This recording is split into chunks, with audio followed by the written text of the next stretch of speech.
Say welcome to 4th and 1. Well, I always got it done. Bring it facts. Bring it facts, man. Hey, come on in. Hey. Come on in. Hello. Come on in. Hello. Okay, now welcome to 4th and 1. Well, I always got it done. Bring it facts by the time before the rising of the sun. But this ain't me in the shotgun. Oh, Newton gets the ball. He drops back. Oh, he steps up in the pocket. Oh, he finds the open receiver and touchdown. This is me in front of. Whoa. This is me in front. Dang, come on. I say this me in front of TV. Me in front of TV. Me in front of TV having a whole lot of fun. Yes, sir.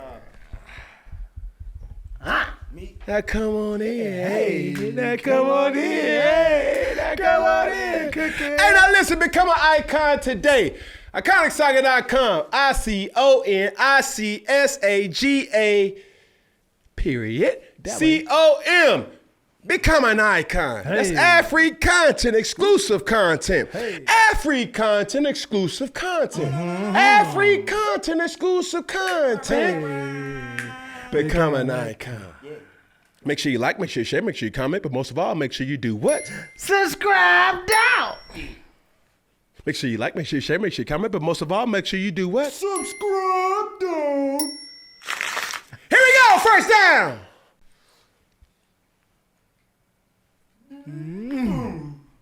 Fire moment of the week. Let's see what we got. This episode is brought to you by Manscaped. And today, you may be in shock because we're not talking about balls. No golden McNuggets, no prize jewels. Today, we're talking about bald shaves. Introducing Manscaped's newest innovation, the Chairman Pro Electric Foil Shaver. The game-changing tool that brings a luxury shave right into your home. Whether you're after the silky smooth look or you want a rugged 5 o'clock shadow, the Chairman Pro is your tool of choice.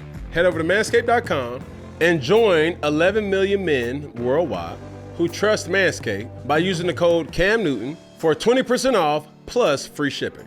I've been using the Chairman Pro for a week now, and it's been keeping me clean. And Peggy been using it now for a week, and he looking like the Black Mr. Clean.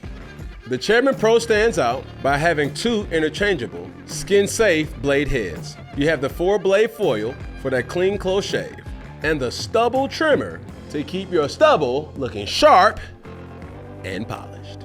Get the Chairman Pro today and experience a shave that is as smooth as you deserve. Get 20% off plus free shipping using the code Cam Newton at manscaped.com.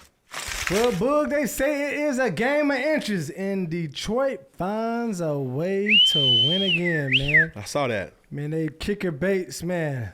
Boy, he's something serious. Jake Bates kicks a 52-yarder and a 58-yarder to top off a comeback win. So this is the flight attendant. Actually, people watching the game on the flight about to watch. They're watching the game-winning kick, and the flight attendant started making an announcement as the game-winning kick is going down. It's been our absolute pleasure to have you on board tonight. So, congratulations to the Lions. My apologies. I was given misinformation. This ain't about you, flight attendant. It ain't. This ain't. You making it. Yeah, you making it about you. Yes! No!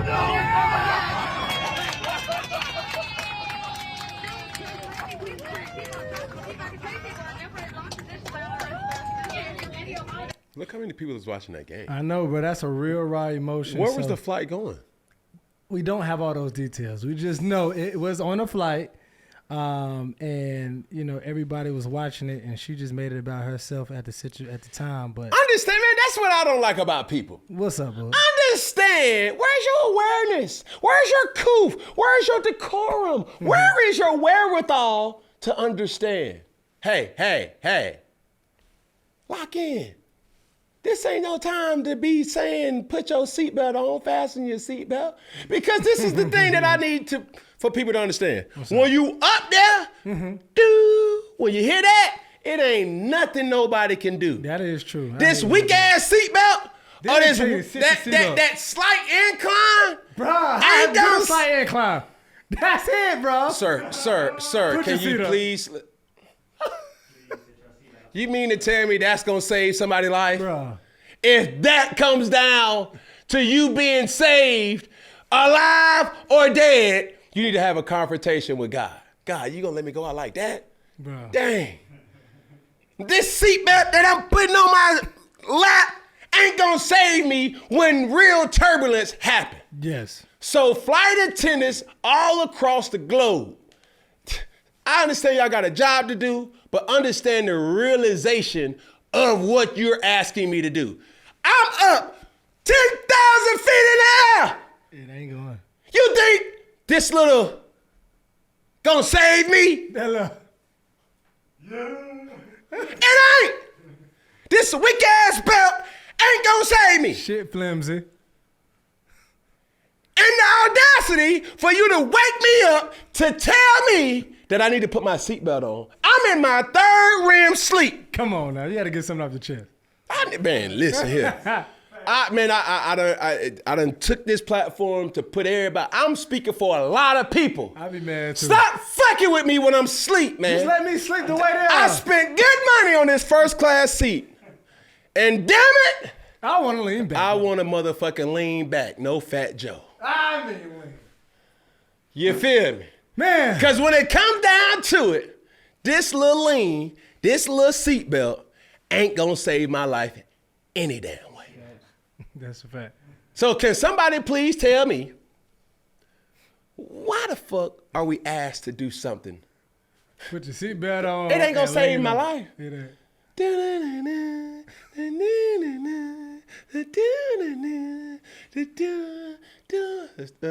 To save me, to talk you all. That's it. Y'all don't know that song? I'm trying to find maybe politely right at you. You stare politely right on through. Somewhere in the wind, she goes left and you stay right.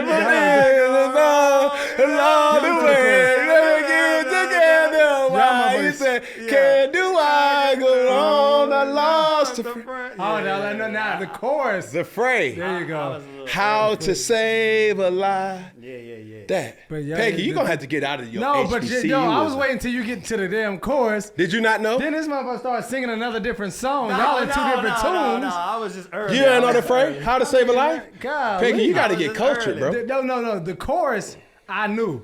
The whole leading up, I don't. I'm not even going to lie to you. I don't either. And your tone, your pitch was a little pitchy, brother. You might need to go back to that children's choir. Your pitch wasn't pitching. But a bigger problem, other than the flight and your singing, Jared Goff throws 5 interceptions. Okay, he went 5 games without throwing one and threw 5 in this game. You sure know how to come in with a bang. I mean, gosh. And they still find a way to win. The Lions are down 23-7 at halftime. They willed their way back. But Jared Goff's performance, what do you say? Because I know recently you was like, man, he one of the top MVP candidates. Those games happen, though. Okay. It was a shit performance. Mm-hmm. Some of those interceptions was like, I see what he saw. And some of them was like, man, what the fuck did he see? Yeah. But when you're talking about a good season, you're going to look back and you're going to say, bro, I don't know how we did it. But in every game, you got to find a way to win. Yeah. No matter what the circumstances are, Peggy, you don't get to say, man, ideally, yeah, we want to protect the football. But just because we don't protect the football, that doesn't mean we're automatically going to lose. Insert 5 interceptions later. Yeah. We still win. You feel me? Yeah. I'm more disappointed. My takeaway of that game is like, bruh, the Lions were down 23-7. CJ Stroud, you have an opportunity to put this game out of hand. What are we doing? I mean, they almost had a 21 skunk type situation. That's when you got to pass the sticks off the game. Yeah. Come on. I'm like, damn, bro. And they still. And still.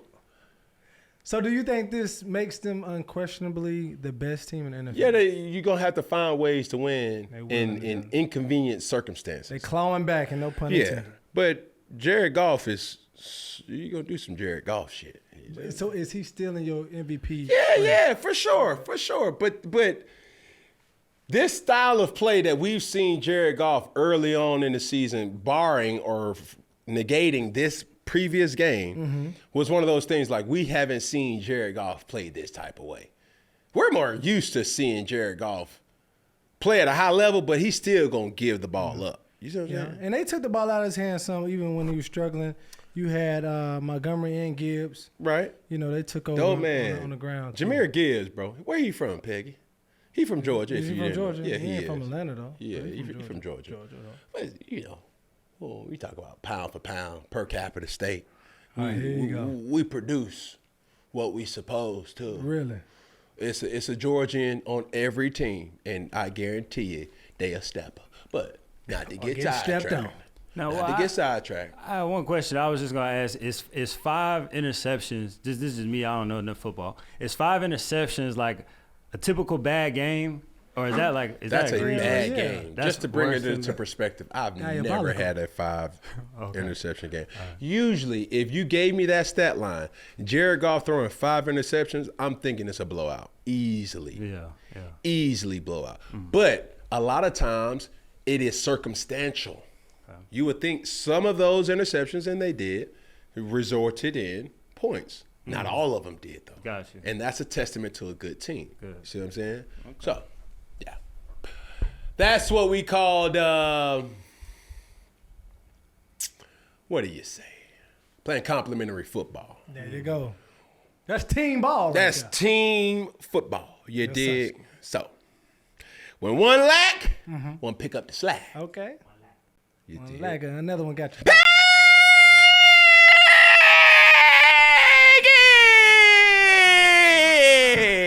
What's good, bud? Yeah. I can't help it, Oh man. Left it on the field. How was your weekend, bro? Bro, my weekend was good, dog, man. Spent some time with the fam. Spent some time, you know, alone, chilling at the crib, getting some stuff together around the house. Oh, yeah. Yeah, man. So it was a good weekend, bro. You know, coming in.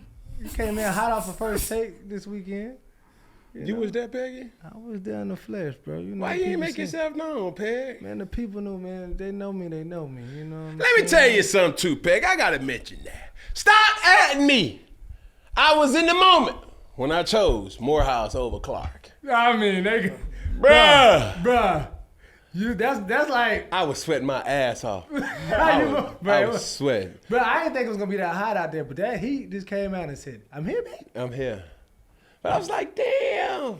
That shit was I lit, caught the though. Holy Ghost. You did. The vibe was up. What was the feeling like, bro? It's like the show was going on, but then you had your own vibe with the crowd. Bro, you know what it Before you was? say that, could you remind me what this weekend happened? Because I actually don't know. I thought you were at no, you wasn't. He was at was Clark at and Morehouse for first take. Yeah. The live show. Okay, both of them. Both, yeah. Both of them They with an played F. each other this past weekend. Yeah. Yeah. So I was on First Take. It was a live show in front of a live audience. And, you know, I don't know what to expect outside of high energy, fun, you know, whatever. This particular segment of the show, we was actually in the crowd. And they were like, choose. I ain't going to be one of them dudes that be like, oh, yeah, man, I follow Morehouse or I follow Clark. You know, I had them on my fantasy. Like, Yeah. I had to pick them with. They're like, man, bro, I didn't know nothing. Let's just be honest with that. Yeah. Man, I ain't who following that football. Newsflash. I won't be me if I don't keep it a buck. It ain't like we are accessible to what their record was. We don't They didn't give know you no background. who the star player is. It's just like, shit, who you choosing? Who you got? Morehouse or Clark? And I was like, shit, I went with who was fucking with me. You know what I mean? And then all of a sudden I heard, dun, dun, dun, dun, dun, dun, dun, dun, dun, dun, dun, dun. Gorilla in the fucking group. What am I love you? What am I do? Oh, I said, God damn, bro. Girl, what I smoke? I said, bro. What the heck? That happened. How did that turn? Bro. Yeah, what I smoke? Y'all both like oh, these niggas, we on live TV. And I was like, oh, these niggas fuck with me. I'm sorry, Molly. I'm sorry, Stevie Day. I'm sorry, Shay Shay. But shit, this is where y'all show y'all age. Okay. And I ain't getting in a fucking you. I said, damn, Clark wasn't fucking with me. The house was, huh? The house. I said, shit. You playing with house money, huh? No, I'm saying this. In the words of an old Peggy principal, or what you call the confession? OG Collins confessional. Make sure y'all follow my dog and get some daily confessionals. One of those confessionals was choose who choose you, Peggy. Am I lying? Hey. Huh? You choose me. You see what I did with that? Yeah. You dig what I did with that? I'm a quarterback scramble. You feel me? So I was like, shit, I'm going to take advice from my dog, Peg. I chose who chose me. Hey, they chose. That's what I smoke, nigga. I said, hanging out the window, nigga. I said, damn, this shit here. I had to look at my glasses fogged up. I said, oh shit. I get them together, bro. I said, damn. I looked at my hair. I said, damn, I'm on live TV. I'm like, damn, I'm really sweating out here. I can't take the towel. Then Peggy tell, bro, stop turning your back to the camera. I'm thinking it was for aesthetic purposes. He was like, no, nigga, your whole back wet. I said, damn. You got sweat stains through the suit. Bro, busting out the scene. I mean, I left it out there. I had a good time. You left Appreciate you, ESPN. You know. Must see TV vibes was immaculate. So, you know, that's what I was doing this weekend. They'll catch you there tomorrow, too. Yeah. Tomorrow morning. What else? I gotta say, you was fresh though that day. That was a tough suit though. That was a tough suit. Man, I just had put that on. That was tough. That was a good cut. That was a good cut. Man, what you got on today, bud? Oh, this ain't nothing. You know, they ain't time about nothing. Does anybody know? Anybody know? Sure don't know. That's my man. That's the Giants. That's Giants. Superman wear that or something? No, that's my man. No. That's not Lawrence Taylor. No, that ain't. You've been on like a movie kick lately, so I just. No, that ain't from a movie though. No, that's see, the thing about it is when I posted what I posted on Instagram, everybody was like, bro, what's up with this number 12 thing? So I was like, shit, you right. That was so weird. That was crazy, yeah. All the quarterbacks I had was number 12. That was. Damn. I was like, shit, I'm gonna keep the same number, like a 2 associated with it. Y'all don't know who this is? Not Sam. Oh, not who. Who you got? Peggy. If I see the last name, I'm in the game. Of course you are. But are you serious? Bro, Cam come with all these damn clothes covering up all the jerseys, then be like, who is it? Yeah. You damn near barely see the numbers. You don't know? Straight hand. But your blues is off, nigga. They look like Buffalo blue instead of New York Giants blue. Yeah. Respectfully, because I can hear the comments now. Peggy, y'all pray for me. I told y'all.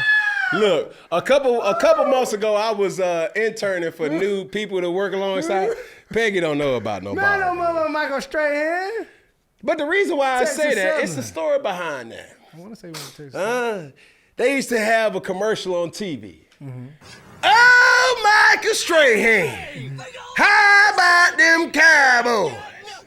Y'all too young to understand that. Too young for that one, bro. Yeah, Michael Strahan runs in the parking lot and hit the dude. But say all that to say, what's the algorithm in media? You have to mention what team? The Cowboys. So I was like, shit. Oh, Michael Strahan. How about that? I seen with that out. Damn. We had to mention the Cowboys for Raiders, didn't we? We had to. That's the reference. That's okay. Tough. That's tough. All right. I see how you cooking there. You putting a little. Yeah. I like that. You trying to keep him in there. Irrelevant, huh? Yeah. We have to do it just for our ratings. Just for the rating. Yeah, that's tough. Gotcha. You dig what I'm saying? Yes, sir. So I'm like, okay, cool. This is the reference, you know. Jersey, this is a real throwback. That's you know a throwback. Saying? You feel me? I was like, nah, I don't want the details. I could have wore a bow tie. They would like, nah, I just wanted to, you know, my whole, you know what I mean? You dig, you know, but what the fuck do you have on, Mr. Perry? Not like that. Nigga, hey, nigga. Yeah, not like that. Bro, I ain't do no jersey today, bro. I just, Why not?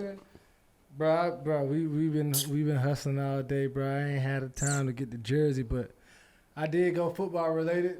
Shout out to Cap. Shout out to my dog Kaepernick. Kaepernick jacket. I like that too. That's a clever way to stay inside the line. Stay inside the, you know what I'm saying? Is it a You jersey? outside the box, but inside the line. Is it a jersey? Yes or no? It's a jersey jacket.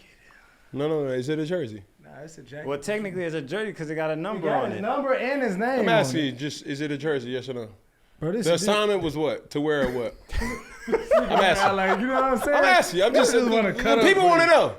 The people want to know. Yeah. Is that a jersey? It could be a associate ass. You know what I'm Nah. saying? I'm thinking out the box. Breland. Jimmy Neutron on my What the fuck you got on? Man, I really, bro, it ain't even about me, bro. It's always about you, Bree. Nah. You got a football. Hey, look, You bro, don't Subscribe, dog.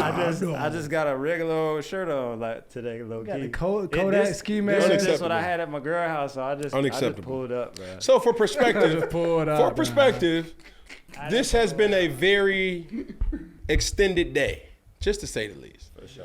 But this is the thing that I'm telling you, Peg, and I'm also telling you, Breland.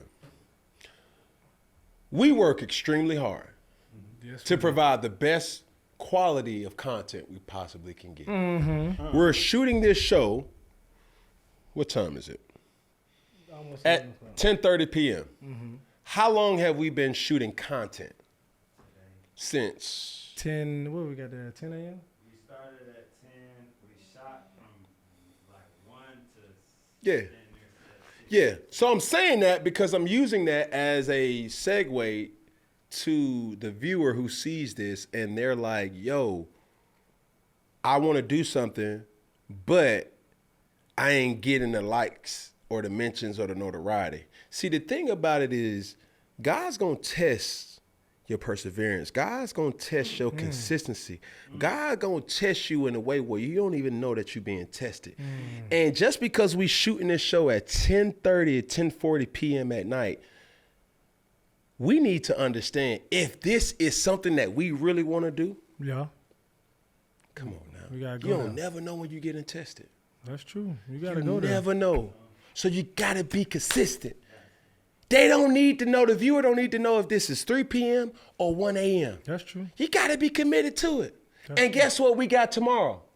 Another one. No DJ Khaled. And the So I morning. appreciate y'all, bro, for rocking with me. You dig what I'm saying? Rocking with us. Peggy! What's good, bud? Yeah! So, we got to keep that shit rocking and rolling. You already know. This what you said you wanted to do, motherfucker. Well, goddamn it, This I'm is here. your accountability partner reporting for motherfucking duty. For those who don't know, when I first met motherfucking Omari Garvin, Goddamn, motherfucking Garvey. Collins, a.k.a. Peggy. This motherfucker was a soldier behind the lens. We got to talking one day.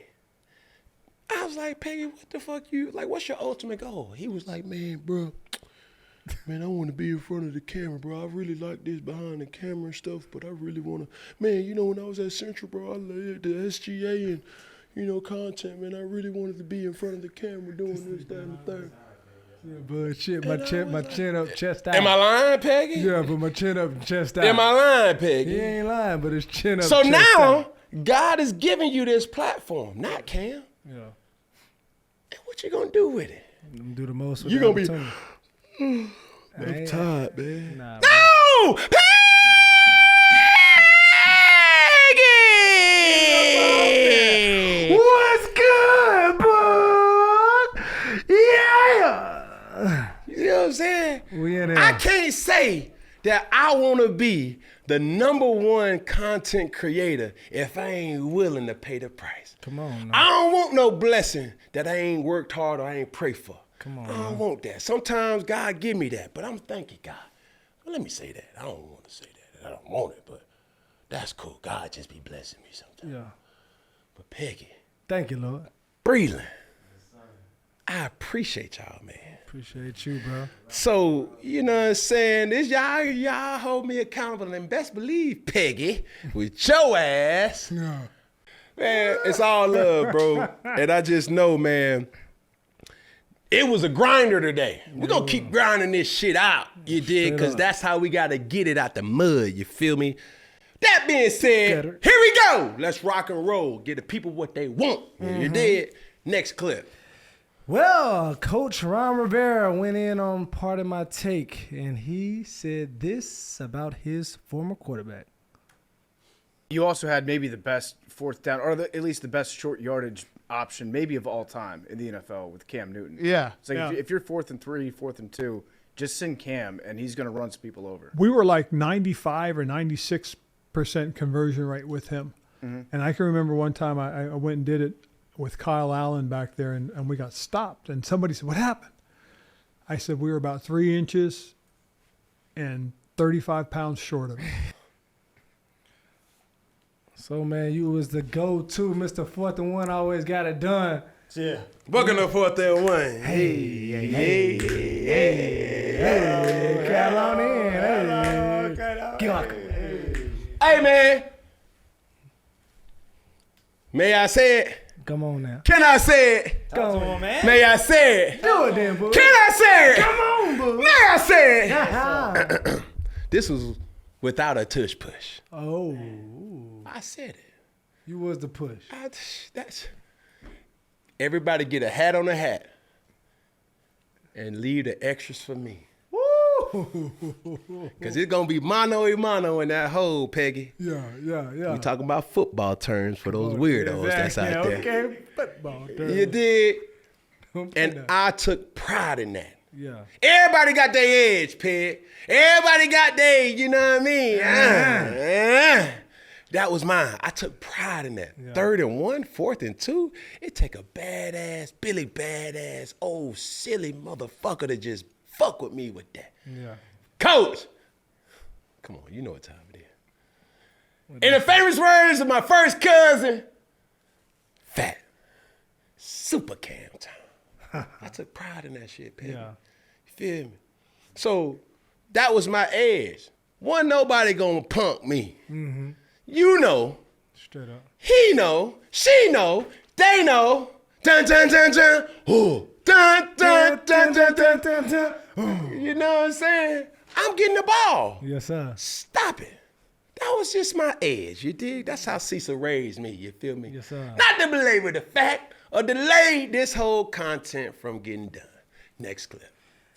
Meanwhile, it was a nail biter, Denver versus Kansas City, and even the announcer lost his words on how they pulled out the win. The Chiefs have won!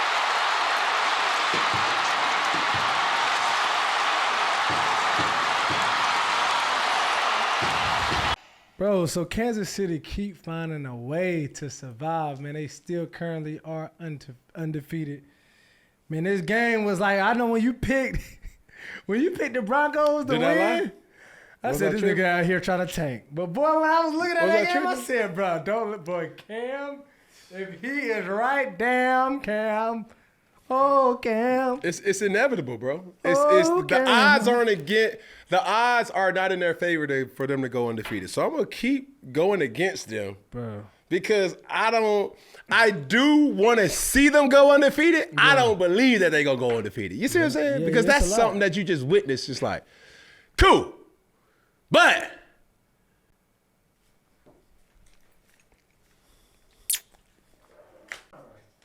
winners win. They're real now. That's all I'm gonna say about that.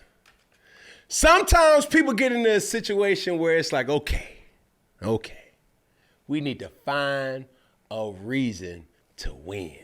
We need to find a way to win. Mm-hmm. Other teams say, damn, we can't lose.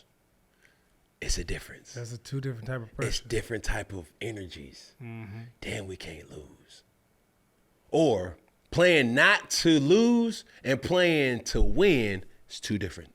Can you break that down now, bro? Playing not to lose, right, is conservative. Playing to win is finding every way to win. Clawing and scraping. You dig what I'm saying? So, of course, it's unfortunate for the Denver Broncos. Yeah. And who knew? but you still got to kick the field goal. You still got to play the game. You still got to do certain things. Don't matter how favorable or not so favorable you are. Yeah. The game still has to be played. Well, it's a story within a story, though, right here, because even the referee, Miss Sarah Thomas, man, the down judge for the Chiefs and Broncos game, they said she briefly met with Taylor Swift before the game, and the people are not letting the Chiefs live it down that they got the refs in their pocket. But she was on FaceTime with the family, and someone heard her say, "Did you get the screenshot?" So she was meeting with Taylor Swift, FaceTimed her family, and this was before the game. So it was just like, bro, are you a fan? Did it have something to go with the game? People was like, They're still human, though. Exactly, yeah. They're still human. Outside of the stripes. I've been an opponent of the referees need to have a third-party ref that's not engaged with the atmosphere of the game. Mm-hmm. That needs to be somewhere in New York, that needs to be somewhere away of the game, that has no biasness to the emotions of the game. But what does that look like for her to even talk? Do you feel like if you've seen that as a player on another team, I'm fine with that. I'm cool with because she's still human. Human, yeah. You can't put her in a situation where it's like, damn, that's Taylor Swift. That don't make her not a Swiftie, like, you know what I'm saying? Yeah, she could be that, but did she call egregious call that was just like, wait, what? Hold on, what? What was that? Yeah. She's a referee, but above all, she's a human being. Yeah. She has her favorites. And that's one thing that is big, too, because this is my job. Yes. But outside of my job, I am a human. Yes. Same as players, same as coaches. Sure. Same as fans. I'm a fan right now, but out of here, I live in real life. But you said, obviously, I want to touch on this point. You said you don't believe Kansas City. You want them to go undefeated. Yes. But you don't believe that they will. As a person who want to say, I remember watching that season. Yeah. As a fan, I want them to go undefeated. Mm-hmm. Do I think they're going to go undefeated? No. Do you think this week is the week? So they play Buffalo Bills at Peggy, Buffalo. You can't jump ahead to my picks, This is just Peggy. a question, brother. I'm just wait to see my picks, Peggy. Okay, well, I'm going to the pick. Can I ask this question? Because it kind of goes off what you was talking about. What's up? You got the probability of them going undefeated. True. And you also have the probability of them just winning the next game, right? Mm-hmm. Depending on whoever they play. My thing is would you rather bet against them? You try not to let them go undefeated, or would you rather just bet against them winning the next game? Because I feel like they're one of the best teams. They're the best team in the league, obviously. One of the best. They're one of the best teams in the league, obviously. The record states that they are the best. Right. So if every week you bet against them losing, that can't be conducive, because they gonna win more than likely, ain't they? Let them tank. Even though they don't win all of them, but they gonna win more than likely. Listen, people, I'm just here to create good content. Let that nigga be on his Titanic float, nigga. Let him sink, nigga. That's all right. Let him sink. Don't worry about it. Just like the boxer, Javante. Let it tank. Let that fly. Here we go, man. Next clip. Let's see what we got. Well, talking about tank, man, it is my boy Deebo, Alec. He was tanked this weekend, man. He got in a little drama with the kicker on the team. Deebo had some choice words for the kicker Moody after the third straight missed field goal, and the long snapper didn't like it. Let's check it out. So then he goes back, he pushes out. Bitch ass. I don't know if I've ever had a bigger issue with something that's occurred intra-football team than the issue I have with Deebo punching his teammates. Come on now. If you don't defend your teammates, who will? Right, Deebo, at the end of the day, the long snapper should be protecting his kicker from the opponent.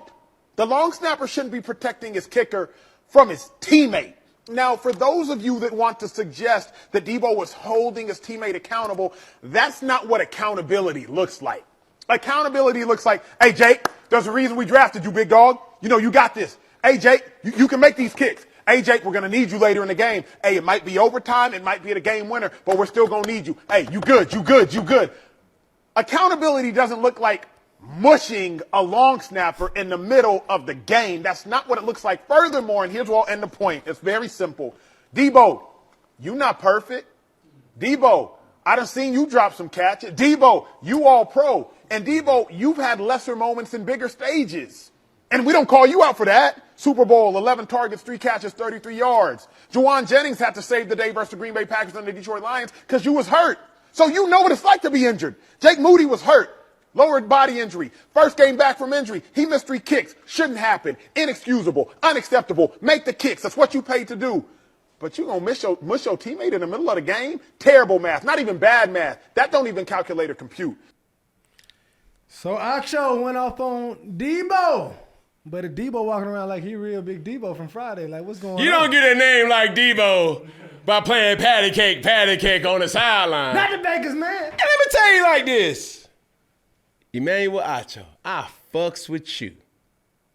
But what? This situation, we could just agree to disagree. Whoa. Let me tell you like this. Talk to me, bud. Was Deebo Samuels wrong? Was he? That's debatable. When, what's my man? Cam Newton got into a disagreement with Josh Norman. Okay.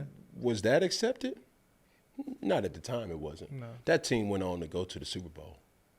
When it was knowing that Michael Jordan got into physical altercations with his teammates because they wasn't working hard enough or they were missing shots. Was that good leadership? I got a clip that's in my phone right now, verbal or not, of Troy Aikman getting on his team ass during the game. Even the coaches. I see all the times, and I'm going to share that clip. Yeah. We've seen time and time again, Tom Brady, Aaron Rodgers Going slamming dumb on down the iPad or the Surface in frustration. They ain't yelling at their team. Not physical altercation, but understand this is my point. Okay. We don't know what was said to Deebo. But one thing about it, the motherfucker want to win. Doing your job, missing 3 field goals? Okay. Understand me this. Motherfucker, I can drop a pass. I'm Deebo Samuels. I done caught more than I dropped. So make no mistake about that. And granted, I get your point to a degree, Mr. Acho. But you're talking about a person whose level of expectation is extremely high. And if it comes out in physical altercation, strong side, left side, strong side, left side, strong side, left side. What was that, Ray? I don't know what you call it, but it wasn't physical. This is football. I can't remember the Now, time. granted, these are things that you wish you could say, hold on, bro. Hey, all that peacemaker, come on, bro. That's why we drafted you. That's after the first missed field goal. Yeah. The second missed field goal is like, bro, tighten the fuck up, bro. What are we doing? Like, the third miss? What you doing? Third time's the charm. This when I gotta put my hands This is on. when I gotta really like, bro, you gotta resort to, you ain't understanding. You need to do your motherfucking job. 1 drop pass, cool. 2 drop pass, bruh. 3rd drop pass? Have we seen Deebo do that? So, I can see what the issue is, but this is coming from a competitive bunch of folk. And he made his next field goal after he got. I bet he did. He made his next one. I bet he did. Lock in the motherfucking Smack focus. right. Yeah. You see what I'm saying? Next clip. Man, even in the loss with the Bucks, man, we had to show some love to Baker with this stiff arm and just like an epic pass on the 4th down. And this was Bosa at all players. They send pressure. Mayfield evades. In trouble. Stiff arm. Throws. Oh, it's caught! How did he do it at the first down? So I know we talked about it before, and you was like, well, Peggy, the record is what the record is. They got to get it done. Baker and the Bucks are playing well. They just not, these past few weeks, they haven't got it done. But just about this player as Baker, like, you know, what are you seeing this year as him being a player and coming into a quarterback? You didn't get it done, huh? This is the most frustrating and deflating thing as a quarterback in this league. Sometimes you do enough to win and you win. Sometimes you do enough to win and you lose. No. So demoralizing, right? No. So whether you're playing good football or not, there's still other opponents that are getting paid too. That is true. And the game of football is so circumstantial to the situation. So many different determining factors. You just got to find a way to win. Next clip. Your boy Russ continues to cook, man. Let it ride, Russ. Man, Russell Wilson is currently just 2 touchdowns shy of having the most touchdowns in a season as a Steelers quarterback since Ben Roethlisberger, and he only has played 3 games since Ben Roethlisberger retired. I'm sorry, not since Ben Roethlisberger, but since he retired. Right. He's 2 touchdowns shy of having the most touchdowns, and he only played 3 games. Chance man, yeah, that's you. Bro, that's some rough shit that what you was talking about, though. Bro, I'm trying Yeah, I mean, it's like... listen, this is bro, this is me, bro. Like, and I ain't hating, bro. Like, You got that. I would tell you this, with playing against Russell Wilson, that motherfucker is going to do some shit that be like, bro, what the fuck was that, bro? What the fuck? And if he started getting shit like this, Bro, rainbows. drop Reading top. rainbow. I said, bro, Seattle Russ was like, bro. Can't believe it. Tyler Lockett, Oh, my God. They were motherfucking locked Baldwin, and the shit, they had a whole bunch of dudes that was just like, bro, what the before fuck? Deacon, Motherfuckers yeah. catching the ball on the heads and just like, bro, what the fuck is that's some Russell Wilson shit. Yeah. He can bring that type of Russ magic. Pittsburgh Nation, let's rock. That shit right there, watch the fuck out, NFL. Yeah. But he motherfucking getting in his bag for shit show. So they made the right, is it too early still to say that he made the right call or he made Man, the right call? listen, bruh, every week I'm checking. Yeah. And he 3-0 right now. So you're checking the list twice, Santa Claus. Hey, you talk about, I'm Santa's little helper. Damn. Man, Okay. as you buy or selling, man, Washington, obviously they came off with a hot We about to start. see this week, Peggy. But let me break down. The Commanders are now 7-0 against teams under 500 and 0-3 against teams that's over 500. Are you buying or selling the Commanders as a contender? See, you can say the same thing about the Pittsburgh Steelers. Like, I understand. Like, they just beat the Washington Redskins, right? I mean, the Washington Commanders, sorry. Yeah. But is that really a good team at the end of the day? You see what I'm saying? Yeah. I want to see this week right here. Baltimore at Pittsburgh. We about to figure this This out. is now. This is going to be it. What Drake say? We gonna see. That's This real. what I need to see. Yeah. Because at the end of the day, when you look at how the season plays out, man, okay. Giants, Jets, lost versus the Cowboys. Yeah. Lost versus this team. Okay. Yeah, they got to play somebody now. Come on. And they about to hit a gauntlet like no other. They ain't played Cincinnati yet in their division. They ain't played Baltimore yet in their division. Peggy, watch out. They got Philly, Baltimore, Cincinnati. But then let me not give off hating energy. I mean, Russell you're sipping on a Haterade instead of Gatorade. Bartholomew Wilson Esquire. You're playing some good ball, boy. Yeah. I'm going to tell you like Sierra tell you, boy. What she tell you? Can you keep it up? That boy hit the news, boy. Shit, ain't it? He asking for 5, boy. He asking for another baby out there. Shit, I don't blame him. I don't blame it. I'm You know good what I'm as boy. saying? Shit, he can do it. He can afford it. Yeah. Next clip. Man, the Panthers go to Germany and they pick up their 2nd straight win. And they brought some Panthers legends out there. Steve Smith, Thomas Davis, Luke Kuechly was out there. They were looking for Bull. How? How they didn't invite me? Come on, bud. Look, just hanging out in where are we? Munich. Got handsome guy. Yeah, man. Thomas Davis. More handsome guy, Luke. He ain't more handsome than me. And then their security guard, Steve Smith Sr. Don't do that. So, man, they popped out to Munich. They had a great time. And Bryce, man, he's celebrating. He's super happy. Hold up. Before we get there, let's start with the video number 1. Smith, Kuechly, Thomas Davis. No Newton. Hold up. The question is, I want to ask y'all. Okay.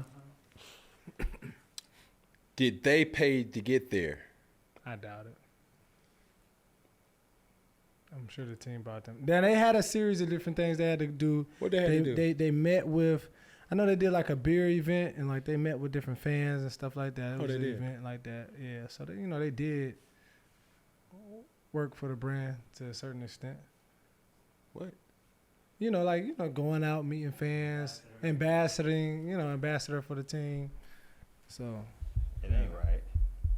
it ain't right. It ain't right. It ain't right. Even from out, it ain't right.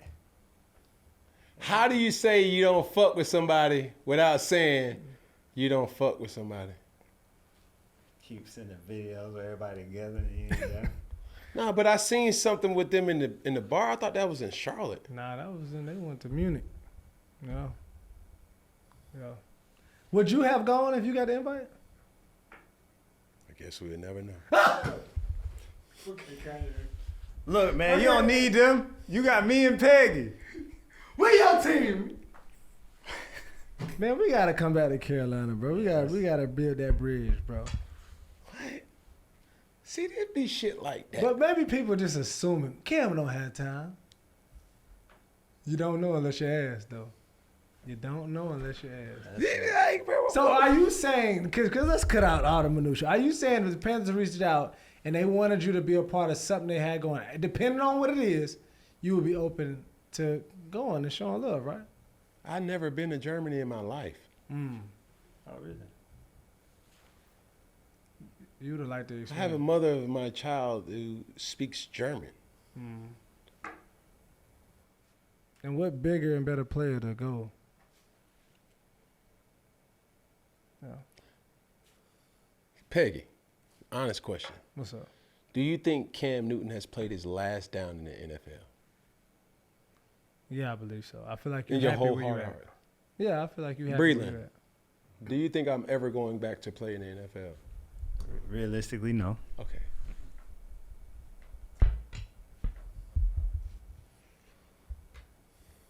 Can I be honest? Let's be honest. Can I be vulnerable real quick? Yeah. All right. So, say less. Last year, right? People don't know this story, but I'm going to tell it. I don't have no quarrel with David Tepper. I don't have no quarrel with Mrs. Tepper. I don't have no quarrel with nobody in the Panthers organization. I speak my mind unbiasedly, no matter who and what franchise it is. Last year, we had a 7-on-7 tournament in Charlotte. Correct. Where me being who I am, I have access, right? We went into the Panthers facility. And you mean to tell me that one of the greatest Panthers to ever play ain't up nowhere? Nowhere. I'm talking nowhere. Who brought it to my attention? Who? My son. How old is my son, Peggy? Show about what? 6, 7, 8? He 8 now? He 8. Damn, that's time flying. Cho was like 8. But he was a legit, little running around there. So as a man, when you have to explain to your son, Daddy, where's your picture? Yeah. Then you know what the hell the person who the tour guide person said? Oh, if you go up on the second or third level, Cam's all over the place. I seen Jake DeLong. I seen Thomas Davis. I seen Luke Kuechly. I seen Julius Peppers. I seen Steve Smith. At this particular point in time, the question was, oh, we don't know if Cam's retired yet. Newsflash, I'm never going to retire. I know I've played my last piece of football. It don't matter to me to officially retire. I'm in a happy place. But when I say certain things like, how do you say you don't fuck with somebody without saying you don't fuck with somebody? So when I'm like, Cam, come back to... A couple years ago, I had initiatives that I brought to the forefront to the Carolina Panthers. Mm-hmm. I said, yo, I'm really taking this media shit serious. Why don't we give a live audience the experience to let's do a Funky Friday for the masses? We're approaching, at this time it was 5 years since the 2015 season. I was like, yo, this could be the perfect way to pass the torch to Bryce Young. Correct. We could do a 2-for-1. I can talk to Luke Kuechly, unfiltered. I could talk to Thomas Davis. I can talk to Greg Olsen, unfiltered, in a way in front of an audience that we can just share stories. Not anybody other than us, almost having bro talk in front of the people. I think the fans are like that. Also, we can have a sit down with Bryce Young. Mm-hmm. I remember the situation, conversation. Did that get pushed through Peggy? Nah. I think the narrative was, Cam, you need to come into the stadium and meet people or mend relationships that you didn't even know that anything was broken. Yeah. So when I see certain things happen like this, me being in control of the narrative, it's like, bro, that ain't hard to find.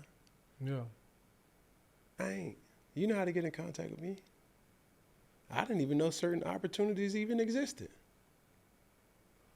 And when I don't show up, it be because I didn't know.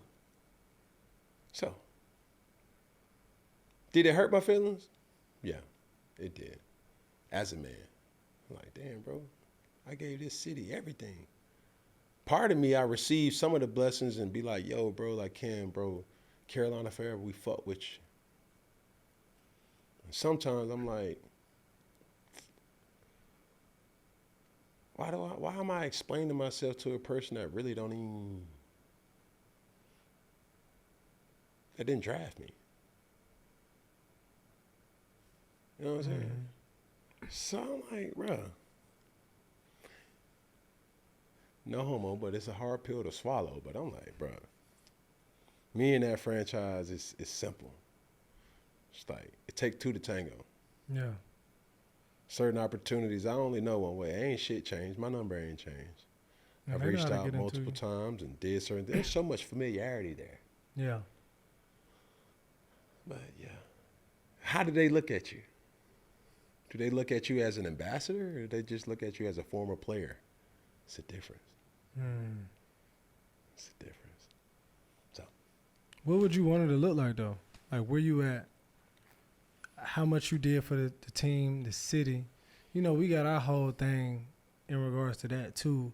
But what would you want that relationship to look like? Or what did you think it was going to look like? I don't know. But for too long, it's been a bullshit-ass excuse, like, we don't know if Cam retired or not. Bro, it's been over, 3 years? 2, 3, 4 years? Right? I played my last ball in 2020. Yeah. Came back 2021. It's like, bro, this shit's over with. I ain't been back yet. Yeah. And it ain't because I ain't want to go back. It was just like, I'm a very intentional-based person. If I'm going back, I got to be no different than anybody else. It's like I ain't just going back to walk the halls and be like, So, let's come back up. Come on. Very proud of Bryce Young by getting the win, though. Yeah. Working good for his confidence. You smell me? Good for him. Man, Bryce is balling. Well, I ain't gonna say balling, but he's getting it done. It's been some similarities between Bryce first starts and Caleb Williams first starts. So let's check out this all 22 and I'll break down these stats.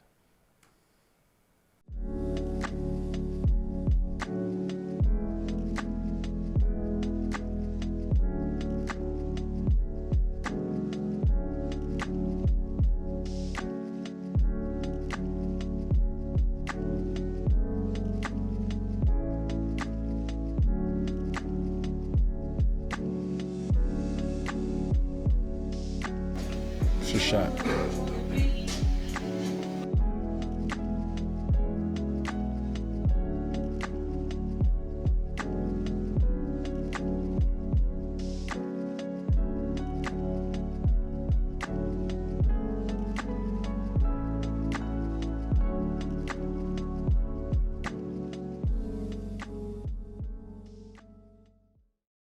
Okay, come back. Come. This right here. Press pause. Got to step up in the pocket. Don't build bad habits. That's a bad habit right there. It's a bad habit. Now tell me why though. Slide in the pocket. Like you could get away with it versus.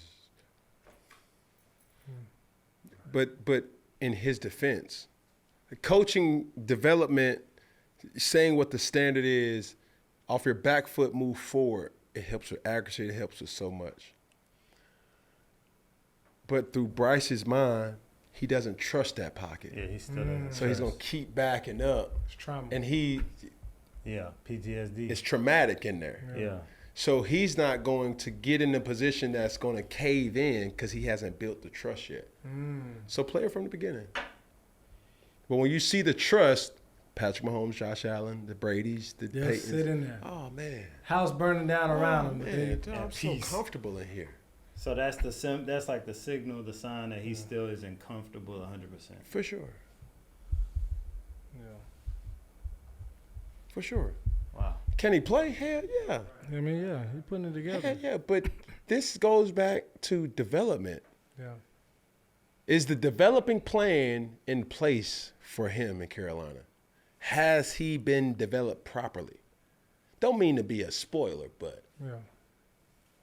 And you can't throw the ball if you're not on your 2 feet. So, and that's when we get to this segment. Obviously, the first 9 career NFL starts, and this is how the numbers compare between Bryce Young and Caleb Williams, both number 1 picks. Bryce Young had 1,683 yards. Caleb has 1,785 yards. Bryce has 9 touchdowns. Caleb has 9 touchdowns. 62%, 62.1%, 60% versus Caleb. 74.7% passer rating to Caleb's 81% passer rating. And Bryce has taken 36 sacks. yeah. Caleb has taken 38 sacks. Now, Bryce has been under a lot of scrutiny. Now, Caleb is too as well. And obviously, we'll talk more about the disparity in the NFL with growing players and QBs. But, I mean, he's starting to take a turn. Like, what do you see with these numbers? Do they even make sense to you? Like, what is the problem with this? I'm going to press pause on this because this ties into what our Newton's Law is. So, for the sake of the argument, let's just go to the next clip. Well, could I ask one question? We're going to come back Bryce, to that. Off Bryce, real quick, one question. Seeing that play, you just said that when he didn't step up in the pocket. Is it possible that he could revert back to how he was feeling, like completely scared, kind of like a shell of himself? Yeah, you're seeing ghosts. You know what I'm saying? Like you becoming what they call it, shell shock. Yeah. Right. And the truth is that comes with time, that comes with reps, that comes with understanding what you're supposed to do. And once again, it goes back to, are you developing the quarterback the right way? Sometimes some quarterbacks are far too gone. See, you can have high expectations for a person and they never can meet that because of what they have been experienced to. Mm-hmm. Like you could be like, yo, you got to stand in the pocket. But shit, motherfucker, when I stand in the pocket, I have a damn near a broke jaw. Shit, I can't, man, that shit sound cool and all, heroic, but motherfucker, my ribs hurt. Motherfucker, my done got rolled up, ankle twisted, all that shit. Yeah. You ain't the one that's getting hit. Shit, we just brought in this guard last week, and we facing motherfucking Aaron Donald. Shit. I don't know. But we got to have a development plan for each player, especially the quarterback. Mm-hmm. Because the quarterback is the most important position, I would say, in all of sports. Mm. If you don't have a good quarterback, bro, you have zero chance. Of winning, yeah. Zero. So why wouldn't you know what? Next slip. We got to break that down later. But right now, we got Coach Harbaugh with a little trickery. I think we should just run it. 100%. I'm just pretending like I'm drawing a pass here. Hey, pretend like you're throwing a pass here. Well, backside. Yes. I mean, I could. Yes. Or the other side. Or the other side. Both sides. And they're going to go empty. Herbert rolling to the right, and here he goes, Herbert into the end zone. That's a beast. Beast mode, baby. My God. So, man, what this that was just a crazy clip. Yeah. You know what I'm saying? Like, have you ever been in a situation like that? Yeah, like the faked out play? Yeah. Look, bro, sometimes coaches could be extremely superstitious. Mm-hmm. I'm talking about wildly superstitious, where like you may think somebody's looking and they're really not looking. You ever seen a Casino? There's a scene in Casino. Y'all motherfuckers don't know shit. You a movie buff, man. Yeah, Everybody ain't no motherfucker. Movies all day. The guy was talking down the street. He knew his phones was tapped and everything. Like FBI was watching. He didn't know who to trust. So he walking down the street, talking to his guy. The only time that they could have peace and talking is when they walk down the street. They didn't feel safe talking in their cars. Mm-hmm. They didn't feel safe talking in their apartments or wherever. So he was just walking down the street just talking like this. And you can hear them talking, and as they're talking, like, who the fuck is this guy? Who the fuck is this guy? Who's this? Who's this? Oh, okay. Yeah, so Tony goes over here. Hey, who's this? Who's this? Who's this? Yeah. Dude, you got the stuff? You got the stuff? Okay, cool. You got the stuff. Like, they're having that conversation. Yeah. And I had a coach by the name of Gustav Malzahn. And he would be so scared to run actual plays during our walkthrough. Hey, babe. Hey, babe. No.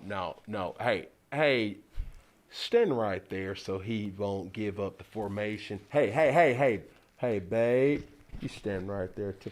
It to the natural eye, it's a clusterfuck on the field. Yeah. Everybody knows where they're supposed to be, but if somebody's watching from the skybox, he could have swore. Yeah, I know there's somebody up there. Yeah. Somebody's there. Hey, run it. Yeah. Like he was just seeing shit. Yeah. But can you blame him? Like, so when I look at this Harbaugh clip, it's like whether somebody's looking or not, hey, act like you're throwing a pass. Ain't nobody giving a fuck. I like you're throwing a pass, bro. Like, here we go, second down. Questionable call of the week. Let's see what we got. Man, sorry we had to do it to your bud, but we gotta talk the Cowboys again. Did Micah Parsons cross the line with these comments? Mike's on the final year of his contract, so outside there's of course going to be questions. What's the sentiment inside the locker room, and what do you tell people who are wondering about whether Mike will be your coach next year? That's above my pay grade about if Mike is coaching again next year. But all coaching aside, Mike can leave and go wherever he wants. But the guys, I kind of feel bad for his guys like Zach Martin and guys who might be on their last year or on their way out. Because that's who I wanted to hold the trophy for. You know, you want to win games and do great things with those type of legends who put in more time and work than Mike McCarthy ever did. So those are the kind of guys that I have so much sympathy and hurt for. Now, they cutting up in Dallas. It's not even the last thing, but let's start right here. Did he cross the line? This is your head coach at the end of the day, as of right now. Oh, Michael Strahan! How about them Cowboys? Bro, when y'all see this commercial, it's going to make sense. Shit. But, shit, for the ratings, of course I'll chime in on these Cowboys. They were who we thought they were. What is that, boo? Bunch of front runners. They got some good players on their team, but they don't got enough. Yeah. They don't. They're good on paper. No. They need help, man. Matter of fact, CD needs help, man. Oh, we got some CD coming up, too. Yeah, I understood, but it's a CD Lamb is the only offensive production that you have. Consistently. That's bad. Go. Well, speaking of CD, man, he drops a touchdown due to the sun. But can you blame him, though? Can you blame him about the sun? Yeah. Man, you got to just check this out, bro. I saw this, bro. We got a little back and forth going. Pass play. And CD never really reacted to the football kind of in the area. Look at this sun. You see the ball, it's going to be behind him. And it looks like he couldn't quite pick it up there. Yeah. Yep, he says it right there. What a great job crew down there getting that shot. Changing light is crazy. You know, he complained about the sun, and then Jerry Jones, you know, Jerry got to be the biggest star with the Cowboys. So Jerry Jones said AT&T Stadium was built as an indoor stadium with an outdoor field. I don't want to adjust it for one reason. It's an advantage for us. And he's referring to, obviously, the sun. Jones said the stadium has been advantageous for the Cowboys. The team knows where the sun is during the games, and it won't change. You know, he had other little statements to say, but he was like, shit, what you want me to do, tear the stadium down and build it back up because of the sun? He was like, y'all know where the sun going to be. Yeah, but that ain't. It don't work that way. That's circumstantial, bro. Yeah, so it's just a dumpster fire, man. And they got your boy Skip Bayless, man. He said, just dealing with them Cowboys, man. He looking bad, looking sad.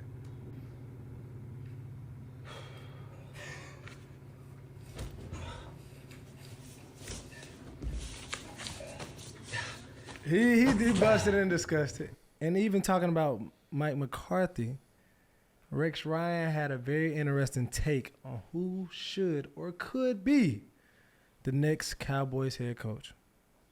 No, look, and here's the crazy thing. Look, they got to restart, but they got to do something that, in my opinion, like, how are you going to fix it? Well, I look at a couple of teams recently. All right, I look at the Lions. Who'd they hire? One of their former players, Right. Dan Campbell. Yeah. Okay. How about the Houston Texans? Former right player. down the road. Former player, one of their former players. D'Amico Ryans. D'Amico Ryans. All right. I can see Aaron Glenn going to New Orleans next year. All right, or the Jets. You know, a former player. All right. Deion Sanders may be in play here, and I'm going to tell you, they need something. They need to have somebody that has the pride in that damn organization. Being a Dallas Cowboy, the pride you take in it. And by the way, Deion, everywhere he's been, has been kicking you know what. All right, Jackson State, they were unbelievable when he was there. He takes Colorado. Right now, they're 7-2. Nobody saw that coming. They're playing in the big, you know, whatever, the damn Big 12, yeah. Big 12. Like, I'm just saying, that because I already know Mike McCarthy's a good football coach, and he's going to be out the door. There's no doubt about it. The whole thing's going to be blown up. But watch what happens. They need that. How are you going to get this kid back on board? He's going to have to damn respect that guy that comes in that building. You're not going to respect Deion Sanders? He's twice the player you are. All right? And you know what? I coached Deion Sanders, a great teammate. So, is that a crazy take, or could we see Deion in Dallas? What do you think, Kim? I say this with all due respect. if the Dallas Cowboys hired Deion Marquavius Sanders as their head coach, I don't know if the sports world is ready. That would be crazy. That'd be a damn. That's gonna be crazy to all my children. What? Jerry and Deion.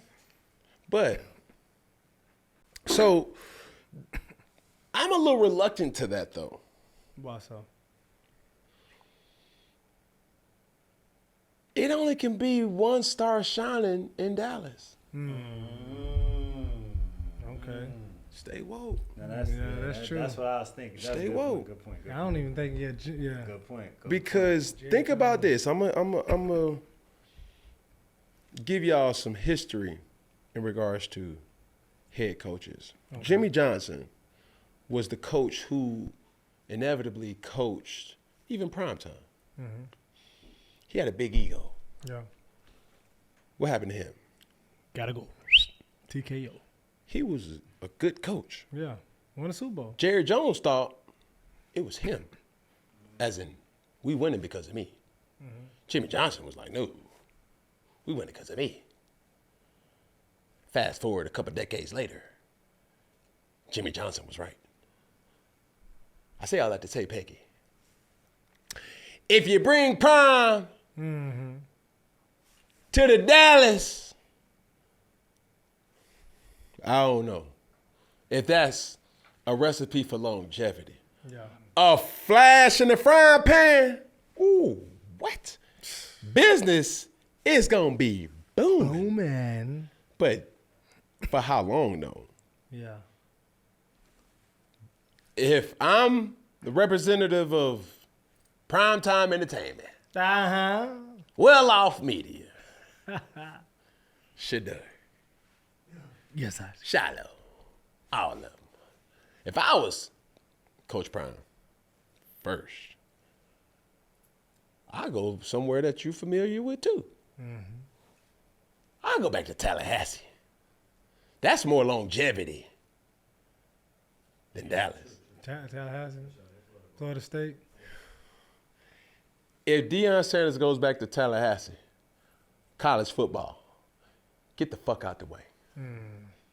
Because he got the resources, he got the bank account, he got NIL funds that can compete with any team. You say, well, don't he got it at Colorado? No. Not the same time? No. Not Florida State money. Not Bobby Bowden them. Not Bobby. Rest in peace. Not at the old Doak Campbell State. No. Yeah. No. Prime, go to Tallahassee. You think he need to get that bag. Get up there and what are you making, like $5 million a year? Get up there with Dabo now, with old Kirby now. Matter of fact, you ain't even got to do all that. I'll tell you one better. Well, I believe Kirby Smart getting like $13 million, highest paid coach in college football. Get an $8 million contract and get the rest incentives. If I make it to the college football playoffs, that's an incentive. If I win 10 games, that's an incentive. Okay. So now you're looking at an $8 million contract that can boost up to $13 million, $14 million, if not with the right incentives, $15 million. Because can he recruit? Hell yeah. Can he relate to the players? Hell yeah. Does players want to go play for him? Yes, they do. There's more longevity in Florida State. So you don't even see him going to the NFL? Not now. Okay. Can somebody look up how much Mike McCarthy makes? As for Mike McCarthy's salary, while exact figures can be elusive, estimates suggest he earns between $4 million and $7 million annually.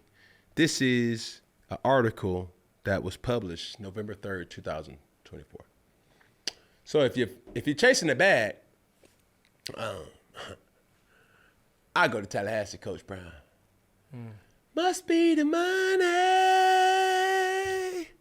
Must be the money. Must be the money. You ain't know that song? Yeah, that's Deion's song. Okay. Yeah, I know. So for stability purposes, Shit. Why would I go to Dallas? Yeah, you gonna pick it up But it's a bigger brand than endorsements now. For how long though? Now you might be there on about 2 years. Now Tallahassee, you're gonna be there long. Understand the But you can go back to the Tallahassee. coaching carousel. But understand what Tallahassee is used to. Stability. Yeah. But we you haven't always had. can do that though. You say what? If you go to Dallas right now and say he flops and he can go back to Tallahassee. It don't work like that, Peggy. You ain't getting no younger. You done seen Nick Saban do it. Yeah, but You know, a lot of coaches done went pro, figured out this ain't it, and I'm gonna go back to college. That's cool. Understand this, Peggy. What's up, bud? If their coach is fired this year, which chances are that's something that is in heavy contention, like I don't know if they're gonna keep that up. Yeah. If another coach goes there and he wins right away, it ain't gonna be no Deion. But I do think Deion might get a interview if it's To Dallas? Bro, I think so. Oh, look. If you're chasing the money and longevity, go to Tallahassee. Now, in this world of how long has Mike McCarthy been? He ain't been there. He like, what, trying to tell you, 3, baby. 4 years? I mean, you got about 2 What? 3 years to be an NFL coach before you. What happened to the last security guards? You don't You even know know what what happened to the last security guard. You don't even know what happened to the last. Exactly. That's all I'm saying. Here we go. Next clip. Well, since we talking about that Munyon and Deion, you know, they are balling out at Colorado right now, you know, in contention to be in a bowl game this year. But also, too, man, it was a little smoke after Shiloh got a touchdown after a fumble recovery. Gotta talk about that.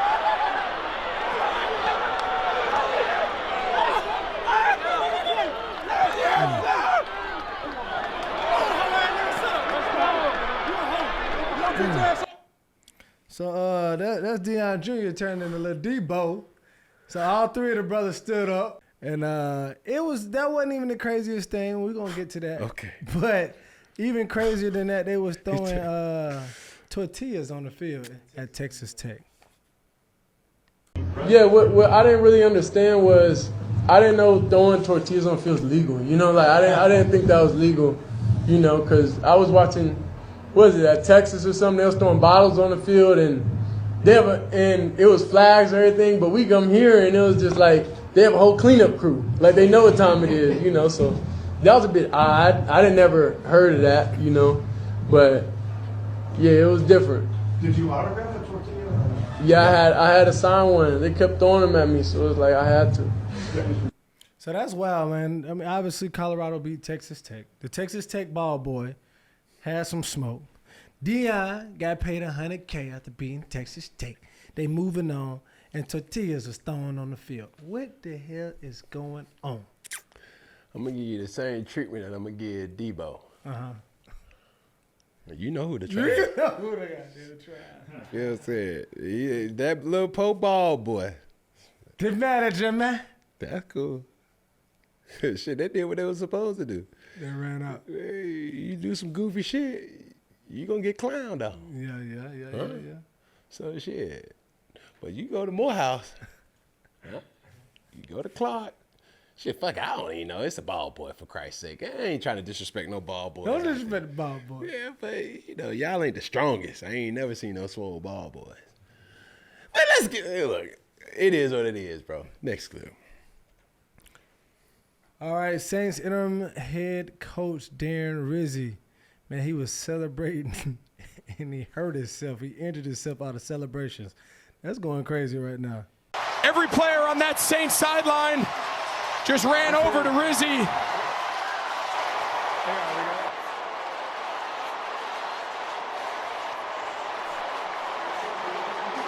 What a finish.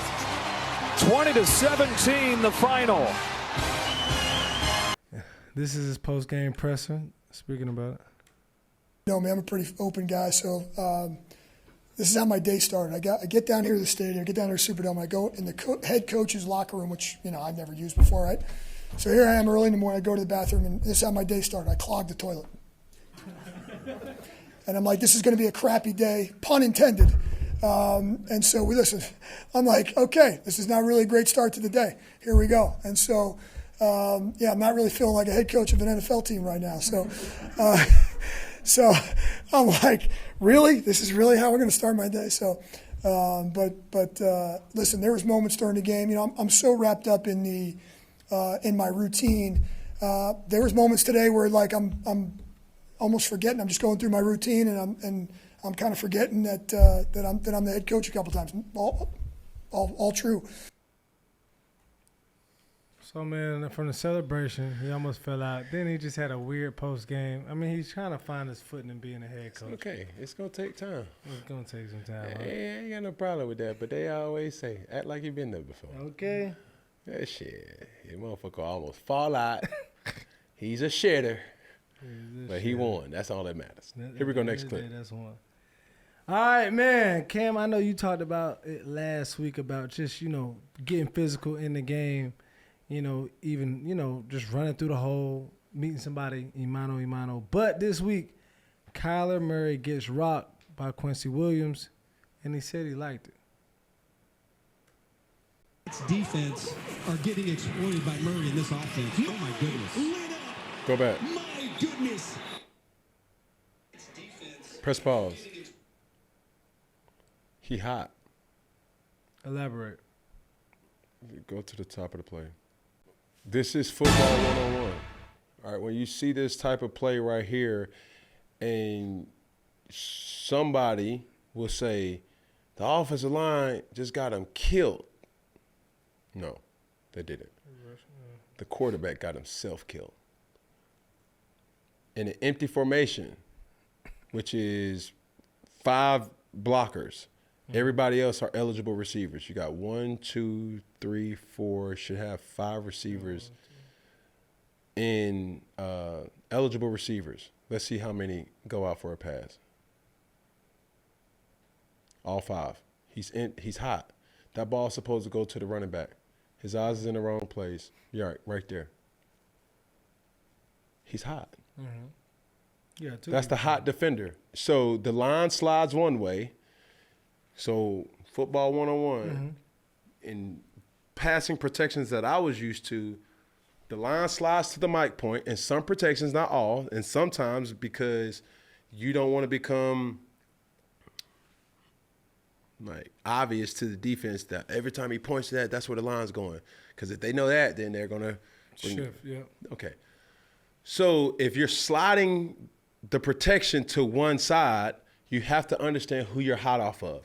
Okay, so now in this particular situation, if you're hot off this person, that means the line is sliding this way.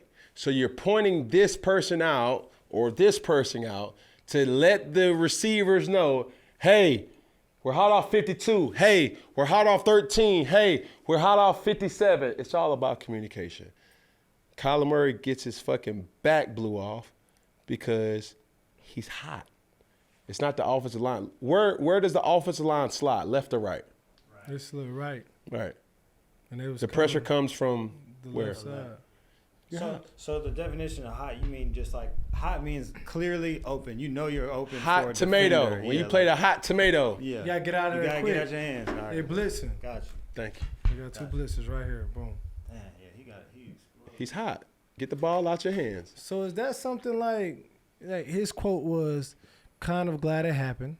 He's talking about the hit. It felt good. I don't get hit too often. It was kind of an adrenaline rush. It's a physical, violent game. I appreciate it. Is that something that really people like to get? He got hit because it was his fault. But is that something as a football player? It's like, damn, I like to get hit. Hell no. You He's want just trying to be a to tough see guy. the hits coming. Yeah, that was one of those. And that's a snot bubble. That's the one. Remember one of them football games the helmet used to pop off? Like it was an old arcade football game? Y'all don't know? All right, cool. It was like Blitz. Y'all remember Blitz? All right, bro. Kyler Murray just got blitzed. He got blitzed. And we seen what the fuck he did. Dang. That. You got knocked up. Oh, God. So, There you have it. Here we go, next clip. Yo, game, recognize game, man. Boog, is this questionable behavior?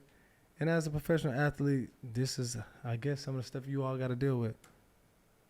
One thing about it, LeBron James is going to recognize me at a game every single time. Come to this game with me and see if I'm tripping. But here's my outfit I'm putting together, and it came out bomb. Moment of silence for the pieces, moment of silence for the accessories. But can I get a round of applause for the body? But y'all, my hotel was right across from the stadium, so we just walked over there, and y'all, my seat was right next to where he sits on the bench. But I don't think he noticed me right here because I had my glasses on. So I took them off, and y'all, look, am I tripping? Am I tripping? I don't know, y'all. Maybe I'm tripping, but he did it again a little bit later. But, like, look how close we were together. Like, look how close I was sitting next to the LeBron James. So I'm just watching the game. He is killing it. I think he put up, like, 40 points. He balled out. But look right here. Y'all, look. Did he not just stare in my eyes? I don't know. Maybe I'm tripping. But anyway, the game was good. Okay, stop this shit. Stop, man. Did she at? Who is she?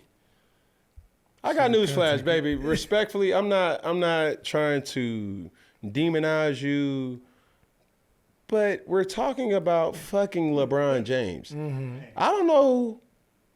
Did anybody tell her the obvious? What? Ain't nobody worried about you. Ain't nobody looking at you. And if you keep a camera pointed at somebody long enough, they gonna look. They gonna look. What you expect him not to look at you? What the fuck does that mean? Look, he looks dead in my eyes. Yeah, motherfucker, because you damn looking. Cut the light on. It's me, Ron. Yo, goofy ass. Like, look how like, bro, baby. Right. Ain't nobody looking at you. This motherfucker is putting up numbers. 40 piece. And not to mention, he definitely on his P's and Q's these days. Got to be. Because his son is on the damn team. So he ain't about to sit up here and get messy like that, baby. I'm sorry. I'm just like, look, I wouldn't be me if I don't keep it above. Uh-huh. Baby. You ain't for LeBron James. Get it through your thick ass skull. You for the Peggies. Oh, bullshit. You done throw this nigga on flag. Shit, Peg, I mean, shit, it's freak ass. She trying to look at her the Chanel. Oh, baby, look, it's no. No, I don't want to. LeBron ain't worried about you, baby. She a little too thirsty. Yeah, keep it cute. Yeah, keep it cute. Thirsty. She might be a little Aquafina. Get ready with me, shit. That shit cool and all, She but just left it at that. just leave it at that. You acting like you getting ready for Brian, bro. Yeah, you doing the most. She can't be in the pig palace, bro. I'm sorry, somebody had to tell it. Like, baby, keep it cute. No. Act like you've been there before. It's given. This is my first time being this close. Exactly. And that's not attractive. It's given IV. It's given thirsty. Uh-huh. It's given stay hydrated. You okay? Yeah. Stay thirsty, my friend. No. 2 seconds looking at him. Face it. Here we go, next clip. Yo, man, the Jets. Man, it's a dumpster fire there too, man. Maybe the coach wasn't the solution to all of your problems, all right? Since firing Robert Saleh, the Jets defense has allowed the highest EPA, expected points added, per play of any NFL team. So, Cam, they fired the coach, and the defense got worse. Like, what's going on? Like, is it the coach's fault? Is it the organization? Is it the people that's making the decisions nowadays? It's a collective. Okay. Sooner or later, the truth will come out. Mm-hmm. They sold everything, and I mean everything, for Aaron Rodgers, and tried to give him all the necessary things. And still, y'all shitty. And it's... How long do they give A-Rod before they move on? They move on after this year. You don't think they give him one more season? No. He was hurt last season. No. He come back. No. Do they draft or they bring in another quarterback? Draft, for sure. With A-Rod still on the team? If you want to stay. But knowing A-Rod, I don't see A-Rod being the backup. It'd be a hell of a way to go, though. Well, shit. It is what it is. That's my opinion. Here we go, third down, fan question of the week. Let's see what we got. Tony Bambino, a 6-month member. Hey! Come on in. Hey, come on in. Hey. So my man Tony said, "What's good, Boog? Your cadence game was definitely one of the best in the league. Was something that you always had? Was it something that you always had, or did you have to develop it through time? Still to this day, me and my brother mimic your cadence all the time. LOL. Ready up." So let's hear the video. No. It was white 80. But that's what I'm reading his words. Yes, a lot of people would think that I'm saying ready, but it's white 80. Can we hear it for one more time, for the one time? Ready, break. Hey, 58's the mic. So white 80! White 80! My man sent the video in of the compilation. Bro, I'm telling you, my cadence game is like, it's ridiculous. So what it is? What is it? So what it is? What is it? Here the Skins come again, and another flag. So what it is? What is it? Is that a record? 5 neutral zone violations in one game. So what it is? What is it? Cam changing the rhythm of his snap count, and these defensive guys are trying to jump it. That's like 8 jump false starts. So is this something that you practiced? Did it Make just come out the game? everything look the same. Understand. Go back real quick. This is another football 101. Yeah. Every time at this, you know what? Shout out to Sam Mills Jr. In training camp 1 year, he was like, you have a bad tendency to right before the snap comes, you raise your hands to catch it. So when I go into the gun, I knew that as a caveat to say, oh, defenders are going off my hands. You see how I raise my hands? Yeah. Go to the next one. Go to the gun. The gun, yeah.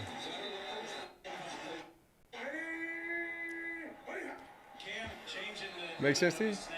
Hey, I can't give you all my secrets, man. But I knew defenders was going off of my hands. Yeah. So I would use that against them. It's tendencies, Peggy. Yeah. This is how you self-scout and break your tendencies. So when you're in the huddle or when you're in your cadence, you will want them to think that you're about to get the snap. Yeah. It could be something as simple as extending your hands. When you think about guys like Aaron Darnold, when you think about guys like J.J. Watt, when you look at guys like T.J. Watt, Micah Parsons, Von Miller, great pass defenders, they always have cues. And you don't know who is giving off the cue. Luke Kuechly would find these cues. Every time the guard is in a down position, he's pulling. Hey, watch the pull. Anything. Anytime he breaks the huddle and he looks to the right first and then looks to the left, he's always going to where he looks out. Anything. So when I started to realize that people were looking at my hand movement, I would add that or incorporate that in my cadence. I was going to ask you that, but you kind of touched on it. I was like, from defenses and defenders, did you start looking at their body language or body movement? Oh, yeah. Oh, yeah. Like you could tell who's coming on a blitz or a pressure by demeanor. You know what I'm saying? Like, if a nickel is pressed over the slot, and he's capped, and he's real quiet, chances are he's coming. Right? Yeah. You just defensive tendencies and blitzing posture. And when you look at certain things, you say to yourself, okay, he's definitely coming. So, also, with bluffing, you remember that clip earlier in training camp when Aaron Rodgers was like, you're not coming back up. You're not coming back up. Yeah. It's blitzing posture. A lot of guys always act like they're going to blitz, and they always bail. Yeah. It's just a tendency. Here we go, next clip. All right, man. For my Facebook followers, man, they wanted to ask, man, is Miami back in the playoff hunt? Tyreek Hill had a video that, that surfaced in the web and just saying, like, they back. Fans for the win, baby. Miami Dolphins are back. Don't count us out. Here we come. 3-6, baby. So in the AFC, they are currently sitting in the 10th spot at 3-6. Is it a chance that Miami can make the playoff hunt? Yes. Given these circumstances, No. Can you enlarge the picture? No. I don't believe in the Colts. Mm-hmm. So who on this list do you don't leave? The list is as follows. You got Chiefs, Bills, Steelers, Texans, Ravens, Chargers, Broncos, Colts, and Bengals are ahead of the Dolphins at the moment. Who's the pretender? Who's the contender? Well, in this particular case, being in these situations before, you need the good team still to win, and you need the teams that's around your winning percentage, you need them to lose. Meaning, you need Cincinnati to keep losing. You need Indianapolis Colts to keep losing and Denver Broncos to keep losing. You want the Kansas City Chiefs to keep winning, Buffalo Bills to keep winning, Houston Texans to keep winning. Because if it's all equal, you're going to stay right where you at. Yeah. Makes sense to you. So That makes sense. I don't believe in the Colts. Barring situation with the Bengals and the Broncos. You ain't believe in Sean Payton? I don't know. I fuck with Bo, though. Bo ball. Yeah, but What about the Chargers? no, I'm not sold on the Chargers. Not sold on them? Not sold. No. But who knows? Anything can happen. Here we go, next clip. Well, this is the time since you're saying who you sold on and who you're not. It's your week picks. Go and talk to us, bud. What we got? Okay, now it's getting out of hand. It's becoming egregious. All right, Bengals, the Ravens, fuck. All right, so the results of week 10, all right? Cam went 6-8. Your boy Peg, Bush in the head, went 8-6, man. The overall results in the record sits at Cam at 77-75. And you're a champion and you're still ahead leader, Peggy, 91-61. Here we go. These are my week 11 picks. I'm ready, Peggy. Are you ready? All right. Ready up. Ready? Washington at Philly. Philly. Green Bay at Chicago. Green Bay. Jacksonville at Detroit. Jacksonville. Minnesota at Tennessee. Minnesota. Las Vegas at Miami. Miami. LA Rams at New England. New England. Cleveland at New Orleans. New Orleans. Baltimore at Pittsburgh. Baltimore. Atlanta at Denver. Denver. Seattle at San Fran. San Fran. Kansas City at Buffalo. Buffalo. Cincinnati at LA Chargers. Cincy.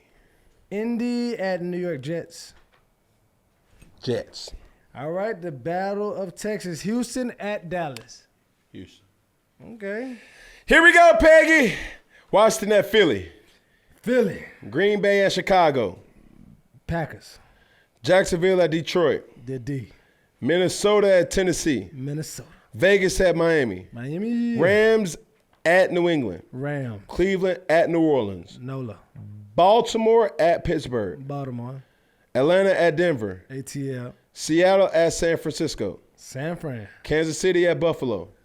Kansas City. Kansas City. Going to Kansas City. Cincinnati at Chargers. Cincy. Indianapolis at the Jets. Don't let me down, but I'm going with the Jets.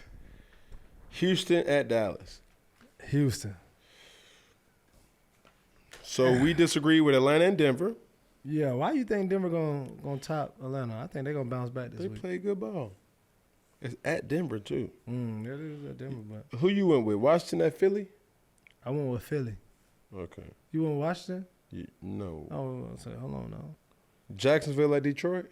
I'm going with Detroit, man. They balling. Huh? You going with Jacksonville over Detroit? Yes.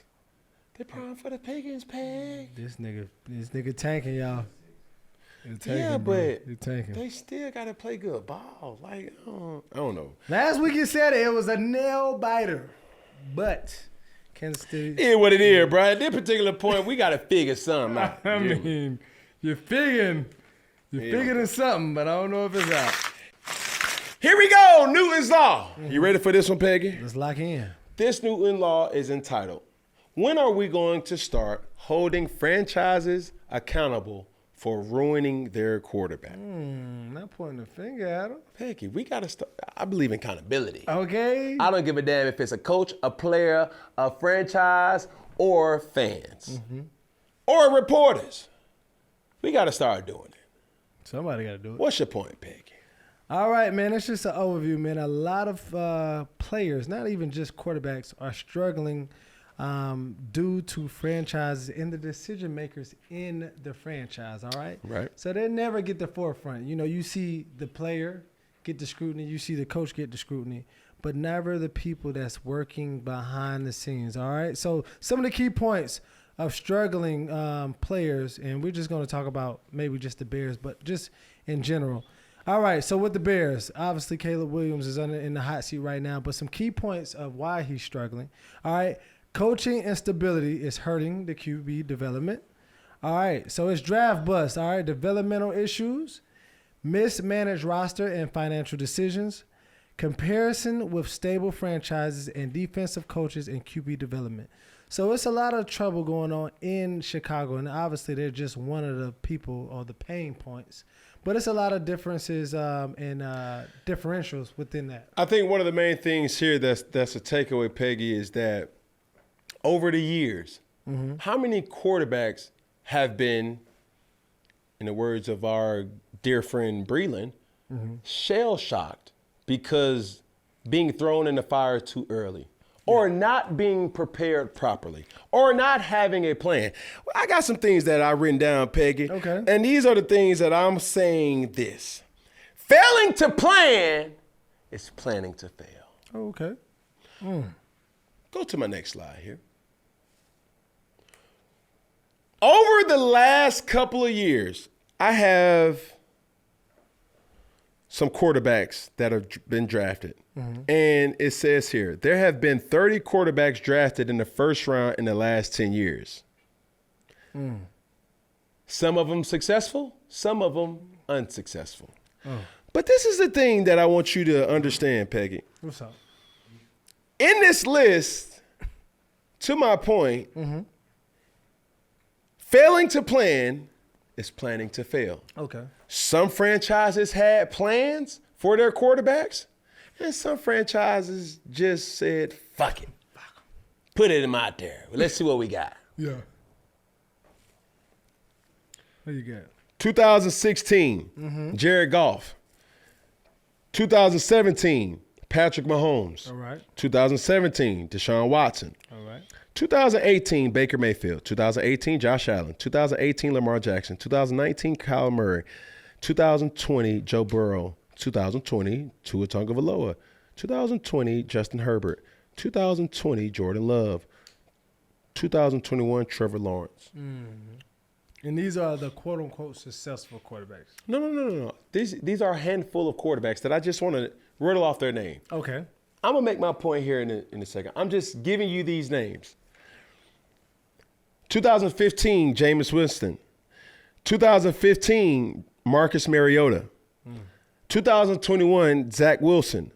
2021, Trey Lance. 2021, Justin Fields. 2021, Mac Jones. 2022, Kenny Pickett. Now, some quarterbacks have certain things in common and other quarterbacks don't. What is that? The franchise had a plan. The quarterback who drafted, or the team who drafted Jared Goff, did Jared Goff play early? No, I don't believe so. Did Patrick Mahomes play early? He said. Now, to your point, you may say, Cam, a lot of quarterbacks that did play early, some of them panned out, some of them didn't. So, Deshaun Watson, did he play early? He started day one. He started day one. Kyler Murray started day one. Day one. Joe Burrow Started day one, but he also sat out because of injury. So it gave him time to learn a little something. Think about that. Trevor Lawrence started day one. Started, yeah. Jameis Winston started day one. Marcus Mariota started day one. James had some time to sit down too within his career, but yeah. He got benched. He said, I didn't say how he got sat out, but he sat down somewhere. Okay. Zach Wilson started day one. Yes. Trey Lance, Jimmy Garoppolo was his starter. Justin Fields, Andy Dalton was the starter. Mm-hmm. Mac Jones started day one. Mm-hmm. Kenny Pickett, Mitch Trubisky started. Yep. So it's not accurate to saying sit your quarterback down, but what I am saying is this. There has to be an effort to developing the quarterback the proper way. And you have to come up with a plan. So when I'm saying failing to plan is planning to fail. Mm-hmm. Each quarterback needs a plan. Now, you ask yourself in today's game, okay, what quarterbacks are considered successful? That's a big I question. I riddled off a couple quarterbacks in my honest opinion that I said, okay, cool. These are starter quarterbacks that have had some type of success in the league. Patrick Mahomes. Yes. Lamar Jackson. I agree. Joe Burrow. Mhm. Josh Allen. I agree. Jared Goff. Yep. Brock Purdy. Mhm. Matthew Stafford. Okay. Kirk Cousins. All right. Jalen Hurts. Mhm. Russell Wilson. Mhm. Dak Prescott. Yep. Tua Tagovailoa. Okay. Justin Herbert. Yeah. Kyler Murray. Yeah. Out of those 1, 2, 3, 4, 5, 6, 7, 8, 9, 10, 11, 12, 13, 14 quarterbacks. Out of those 14 quarterbacks, only 4 of them was day one starters. Hence, I would really say 3 because Joe Burrow tore his ACL his rookie year. So he would have been starting. He would have, but he didn't. He Yeah. still had time to develop mentally, get mental reps, seeing the game in a way Red shirt, yeah. that. Now, Patrick Mahomes had Alex Smith. Yeah. Lamar Jackson had Joe Flacco. Josh Allen had Nathan Peterman. Sorry. Jared Goff, Case Keenum. He set out a whole year. That's a real red shirt. Brock Purdy, Jimmy Garoppolo. Matthew Stafford, day one starter. But this is the thing about Matthew Stafford. Okay. He had one of the greatest receivers to ever lace him up. Megatron. But that franchise knew what they were getting themselves into. We know that there's going to be fuck-ups. They assisted him, though. But this is where the times have changed, Peggy. A lot of franchises aren't patient enough to go through these peaks and valleys of their quarterback. And is that really a winning formula? It's not. Because look at Bryce Young. Oh! Look at Caleb Williams. Oh! That's the problem. I would say he's had success, but not this year. Trevor Lawrence. Oh! Like, these players are being thrusted to play early. Everybody's not going to be a CJ Stroud. Yes, you're right. Everybody's not going to be that person. Everybody's not going to be Russell Wilson. But think about Russell Wilson here. He was not asked to win games. Bryce Young has been asked to win games. Mm-hmm. Kyler Murray was not really asked to win games. Kyler Murray was blessed to have DeAndre Hopkins as his receiver. Also, he was blessed enough to have A.J. Green as a receiver. 2 veteran receivers. That is true. And his case is different, but some of these quarterbacks that has developed has had constant head coach. It was a rapport there within their coaches and the quarterback. Oh, no shit. 'Cause that's a big problem. But the stability in the front office as well as the stability on the sideline, players and coaches. Because the QB is the Why are extension of you the in a coach. rush? You're in a rush, playing devil's advocate. It's because, listen, my job is dependent on it. Mm-hmm. So you got to play today. You got to play yesterday. I'm out tomorrow. You dig what I'm saying? I don't have time. My job security ain't giving me enough time to allow you to develop properly. That's fast. So going down the list, Kirk Cousins, RG3 was the day one starter. How did that work out? Jalen Hurts. Carson Wentz was the day one starter. Russell Wilson, going back to his point, he was not asked to win games. He had an amazing defense. He had an amazing run game. Did he make some plays? Fuck yeah, he did. But it wasn't asking him to win a game. The support was there. Dak Prescott, Tony Romo was the day one starter. Tua Tagovailoa, Ryan Fitzpatrick was the day one starter. Justin Herbert, Tyrod Taylor. Kyler Murray, he was the day one starter. So when I look at this list, Matthew Stafford, I wouldn't even really count Joe Burrow because he had an injury. Russell Wilson and Kyler Murray were the only guys who were day one starters that made it out.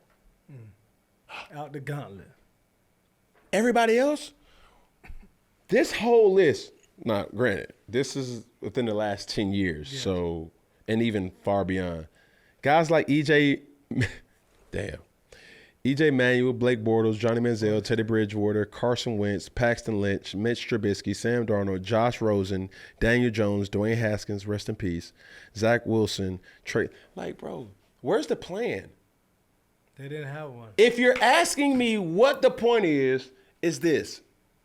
When I draft a quarterback, there has to be a plan in place. And not only a plan in place, we have to execute that plan. The greatest quarterback in the game right now is who? Patrick Mahomes or Lamar. Probably Lamar. Either one. I would say Patrick, given the resume. Gotcha. They had a motherfucking plan with him. Yeah. We're not about to rush a bitch-ass thing with him. He the future. Same with Lamar, too. We don't give a fuck about winning the fucking Super Bowl or him winning Rookie of the Year. We worried about winning Super Bowls for years to come. Gotcha.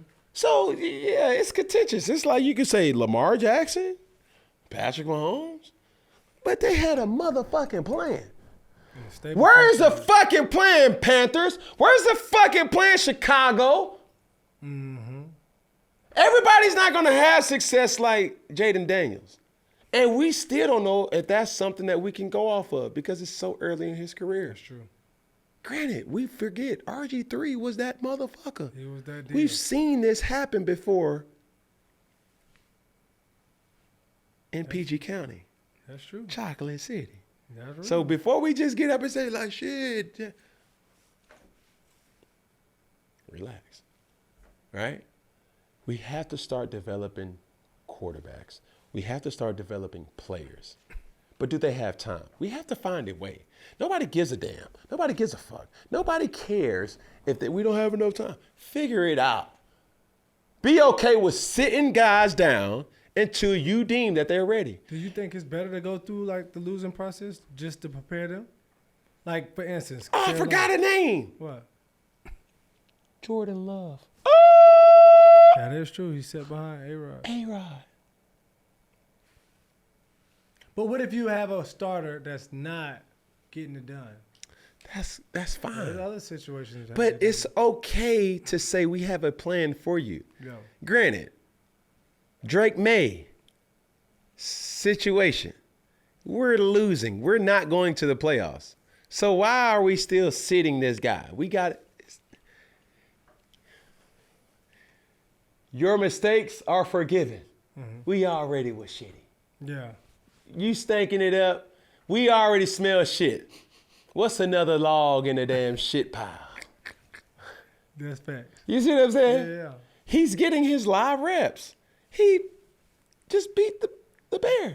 But in this situation, and even speaking with that, the Bears, they just beat the Bears. Caleb Williams was sacked 9 times by the Patriots.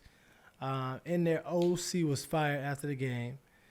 And now they're reporting that they are benching Caleb Williams in favor of Tyson Baggett. So, I mean, they're not benching him yet, but they said veterans are pushing for that. Have a plan. But how do they not spoil this guy Can I say this, though? Yeah. A little birdie told me this. Okay. Veterans are kind of frustrated. But I'll tell you this. You got to grow up fast in the NFL. Yeah. don't nobody give a fuck about your money. Everybody on the same pay scale. You try to say, like, damn, bro, I'm about to go get a Rolls Royce. It's 3 other Rolls Royces in the damn parking lot. I'm about to go get a Lamborghini Urus. Motherfucker, catch up, mustard. There's already 2 of them out there. I'm about to go get a Cybertruck. Motherfucker, 4 motherfuckers got Cybertrucks. Dedicate yourself to the damn game. We want a winner. So there's growing pains as a quarterback, learning how to lead. Quick story. I didn't know how to lead for long periods of time. I was a good leader. I didn't know how to lead for long periods of time. Mm-hmm. Go to University of Florida, there 2 years. Go to junior college. I was only there for 1 year. Newsflash, go to Auburn University. I was only there for 1 year. Yeah. I didn't know how to lead for a long period of time. When I went to Carolina Panthers, that was the first time in my whole life that I was there in a place outside of high school, there longer than 3 years. Yeah. Jordan Gross, Ryan Khalil, those guys pulled me aside, bro. Soaking up under a towel, like, that ain't it, bro. But even for them to understand, like, bro, I'm not used to losing, dog. I'm sorry if I'm negating y'all or alienating myself, but bro, I'm having growing pains. I just don't know how. I'm not used to this. Hey, motherfucker. Hey. Earth to Cam. Hey, we don't give a fuck about that shit. You still got to lead us, bro. Like, you the future. But you got motherfuckers that's been in this damn locker room. You got guys that's been in this huddle, a la Steve Smith, a la Jordan Gross, a la Ryan Khalil.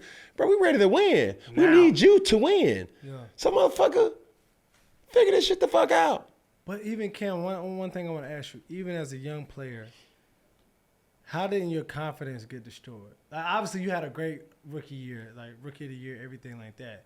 But even through that, like, you know, if you had a bad game or you lost certain things, like, how did you keep your confidence? Man, my supporting cast was undeniable. A lot of shout-out has to go to Coach Shula. He was extremely patient with me, man. Mm-hmm. And I'm just grateful to have that support. Coach Ron Rivera, unbelievable. Yeah. Like, the text messages at night, the meetings, you know, just to, what's the word I'm looking for? Reminder? Like the nurturing? It was just a constant reminding that we support you. Yeah. At that time, we had a GM by the name of Marty Herney. Loved him to death. Marty was real laid back, behind the scenes type of guy. You know, if you didn't know who he wasn't going to acknowledge himself. But Marty always gave me assurance that you're the guy, you're the future. Take over. It's okay. Like, we know we're going to have those type of games, but you can't lose confidence in yourself. That got me to constantly believe in myself. What also is a part of the development process is this. Confidence is key. You don't want to throw a guy out there too fast, and it affects his confidence. So, yeah, I'm extremely excited for Bryce because his confidence is, it don't matter how you win, you win. So him sitting down those few games, it's looking like it's helped. Yeah, you just find ways to win. Bo Nix, the same way. We was right there. What would that have done to his confidence? Even with the game being so close. That's just welcome to the league, rookie. Yeah. I competed with Patrick Mahomes. My first year out. You feel me? And I could have beat him. See what I'm saying? That's real. Jaden Daniels, he's having realizations like, yo, I belong in this league. Confidence. E.J. Emanuels, Blake Bortles, Johnny Manziel, Carson Wentz. He had a lot of success early, but Mitch Trubisky, Sam Darnold, Josh Rosen, Daniel Jones, Dwayne Hatt. Hey, did they have the support and confidence? No. Throwing them out there too fast can end up in it being shell shock. So a lot of times I'm looking at some of these quarterbacks and I'm really questioning, did the franchise really have a plan? Paxton Lynch, Mitch Trubisky, Sam Darnold, Josh Rosen, Daniel Jones, Trey Lance. Some hair scratches on there. Fuck! What are we really doing? But hey, when I look at a guy like Patrick Mahomes, who was also drafted in the first round, Lamar Jackson, drafted in the first round. Last pick of the first round. He was not asked to do what we had a plan. Hey, you ain't got to play early. Learn, son. Learn. Learn you something. Behind a quality veteran, Alex Smith, Joe Flacco. As veterans, you know it's time to start to pass this torch. So, you asked me earlier, what does the New York Jets do? They're not going to trade for a quarterback. They're going to draft a quarterback. Keep Aaron Rodgers as the starter. Allow him to develop the quarterback. And when it's his time, everybody will know. You'll know. And maybe, just maybe, with the competitor that we think and we possibly do know Aaron Rodgers to be, he'll be like, oh, bullshit. Because it happened one time already. And Aaron Rodgers said, oh, bullshit, not today. No, not today. They drafted Jordan Love. Yep. He was like, oh, RELAX, relax. Draft another damn quarterback in New York. That's gonna light that fire up under his ass. No matter how old he is. Shit, we gonna figure it the fuck out. That's my point, Peggy. You can do whatever you want with it. Yeah, man. That red shirt here ain't too bad for these quarterbacks. Come on, bro. Shit. Ain't too bad for them now. And if I was one of those damn quarterbacks that's coming out, Quinn Ewers, Shedeur Sanders, Cam Ward, Gabriel, Milroe, Jalen Milroe, Carson Beck. I wouldn't be mad if I had to get drafted by the Jets. Shit. I ain't got no pressure. I could just learn from one of the greatest. Shit. I wouldn't be so in a rush to play. Look at what they did to Caleb. Shit. 9 sacks in one game. We ain't doing that. Let the doors of the church open. All hearts and minds are clear. Yes, sir. Amen. Everybody say amen. All the people say amen. Amen. Amen. One finger. Yeah. One finger. Yeah. One finger. Yeah. Yeah. One finger. Yeah. One finger. Yeah. Yeah. Hold on, let it sit. Hey. Okay, one finger. Hey. One finger. Hey. Hey, now let it breathe. Let it breathe. Yeah. One finger. Hey. One finger. Hey. Hey. Can't forget the pinky. One finger. Can't forget the pinky. Pinky. One finger. Can't forget the pinky. And his partner thumb. Hey. All together, one love. Yeah, dig. And it's a wrap.